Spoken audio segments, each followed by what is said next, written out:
The three-word game, Joey. You can succinctly, when forced, describe every NFL game in just 3 words. We do it every Monday at this time in Best for Last, and here we go. Raiders at Falcons. What was that? Biggest blowout loss since Gruden returned 2 years ago. 5 turnovers, 11 penalties.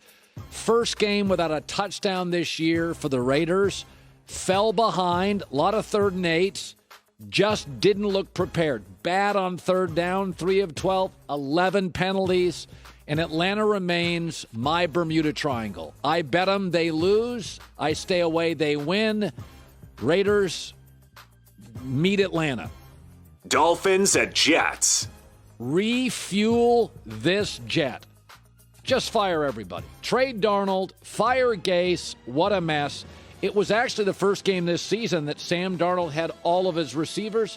They scored a field goal on their opening drive and did not score in the rest of the games. They had 3 points against the Dolphins this year in 2 games. 3 points. Cardinals at Patriots. Youth versus wisdom. 6 penalties by the Cardinals. They now lead the NFL in total penalties. Talented, but young and mistake-prone. Kyler Murray, 67 passer rating. And the Patriots offense won despite a season low in yards, 180, and passing yards, 69.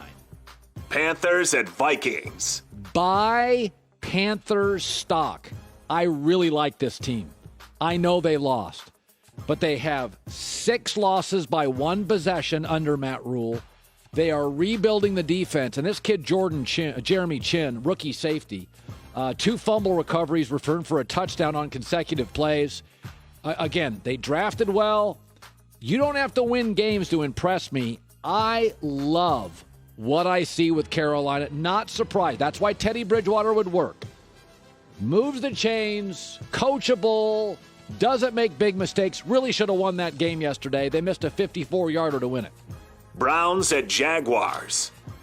Least impressive win. Baker Mayfield, 4 straight games with fewer than 20 completions. Listen, Cleveland's kind of figured out a way to do it. We're going to run it. We're not going to put Baker in a situation to throw on 3rd and long. In fact, off play action, if you take play action passes away from Baker Mayfield, he's just going to drop and throw. He's near the bottom of the NFL, but Kevin Stefanski, to his credit, has figured out what they do. They run it, they keep quiet, and they play as good a defense as their personnel allows. Titans at Colts. Remember the Titans. 8-3, first place. This is the team last year that shocked Baltimore. They've won 3 of their last 4. Derrick Henry leads the NFL in rushing.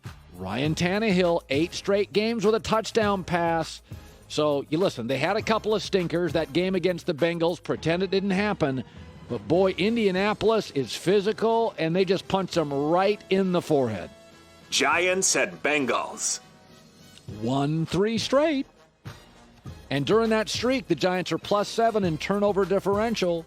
They've held the lead in the 4th quarter in 7 straight games. They have not lost a game by more than 1 possession since week 3. Again, they're well coached. They're not terribly explosive on offense. And let's keep our fingers crossed on Daniel Jones. He got hurt, and the second half was just get out of there, survival, ugly second half of the Giants. Chargers at Bills. This is Linsanity. Anthony Lynn's in trouble. Justin Herbert's too good to be 2-8. The play calling at the end of the game, they called a running play at the goal line with no timeouts and down by 2 scores in the final minute. Their 3 wins are against the 3 worst teams in the league, Jets, Jags, Bengals. Anthony Lynn's a nice guy. He's got some presence and alpha, but it's not working, and they just look really challenged in the second half of games. 49ers at Rams. That looked Goffle. 4 total turnovers. Jared Goff, season low in completions, touchdown passes, passer rating was 52.9. And it should be noted, Sean McVay called him out. Sean McVay tends to be very pro player. So when Sean McVay's, he's had 6 picks and 5 fumbles in the last 4 weeks. So Goff right now is a turnover mess. Saints at Broncos. Broncos deserve that. Quarterback room got wiped out by COVID-19. I feel bad for players, but in the end, the NFL said, listen, we have protocols and rules. Follow them. They didn't, made an example of them. Chiefs at Buccaneers. Foot off gas. Listen, that thing was 17-0 at the end of the first quarter, and it had 48-8 written all over it or something. But, I will say this. Tampa Bay in the second half, I thought, did a pretty good job. A little bit of an offensive identity. They shortened some of the routes. Tom was throwing to Fournette, Ronald Jones. I did think in the second half, the offensive system was more geared toward what Tom does. Under 20-yard throws. Bears at Packers. Time to hibernate. Bears trailed 27-3 in the first half, coming off a bye. No direction, like Matt Nagy, but the offense doesn't know what they are. The defense doesn't have a personality. At this point in the season, I got to be able to watch you and know what you're striving to do. And with Chicago, either side of the football, I can't. Hi, everybody. Thanks for watching. Subscribe here to get the latest from the show. Also, be sure to check out more of the best clips from The Herd or go watch a few segments from other shows on FS1.